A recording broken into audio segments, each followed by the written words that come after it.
China was divided into two parties, the Kuomintang Nationalist Party, led by Jiang Jiechi, and the Communist Party of China, led by Mao Zedong. The fighting was from 1927 until the Japanese invaded in 1936. The two sides kept a truce until after World War II and began fighting again from 1946 to 1950. On April 12, 1927, Chiang Kai-shek led nationalist forces into Shanghai to attempt to suppress communism by arresting and executing communists. After this event, the war lasted for many more years until the communists won the war in 1949. The communists eventually won in China because they made less military mistakes, and the nationalists were weakened by the Japanese invasion. The Communist Party also had more followers because it appealed to the larger lower class. The Korean War began on June 25, 1950, when 75,000 North Korean soldiers crossed into the 38th parallel and invaded North Korea to impose their communist ideals. During the war, North Korea was supported by the People's Republic of China and the Soviet Union, who were both communist.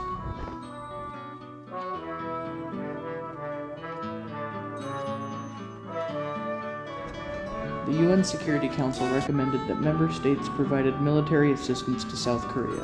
On June 27th, President Truman sent U.S. air and sea forces to help aid South Korea. This war did not gain as much media attention as World War II did, and has been called the Forgotten War or the Unknown War.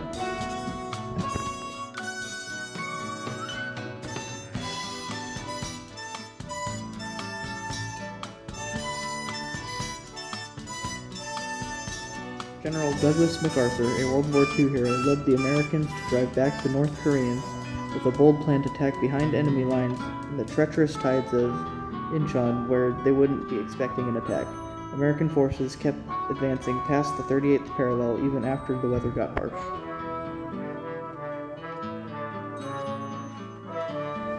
Many soldiers died of frostbite before even reaching the battlegrounds.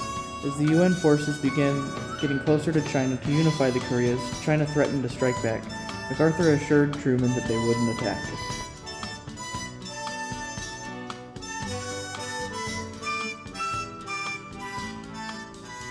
On November 25, 1950, the Chinese sent 30,000 soldiers to attack the UN forces and push the UN back.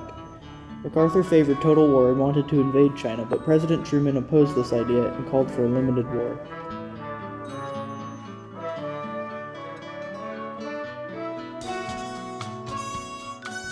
MacArthur attacked Truman's policies in a letter and was eventually fired and sent home as an American war hero.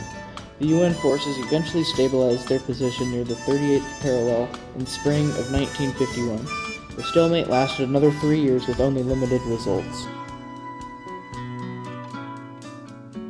In 1952, Dwight Eisenhower was elected president. On July 27, 1953, a ceasefire was signed by both sides. The Korean War took a heavy toll as 5 million were dead, wounded, or missing, and half of which were civilians.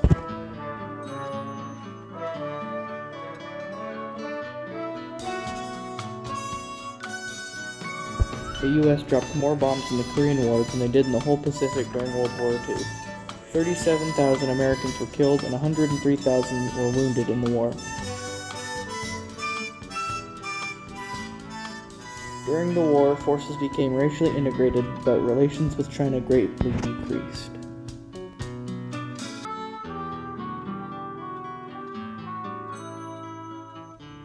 U.S. military spending and worldwide military influence increased during the Korean War and is still at a high level today. Presidents also have not since used Congress to declare a war. American troops still go to the 38th parallel to prevent another invasion from North Korea because the war has never technically ended.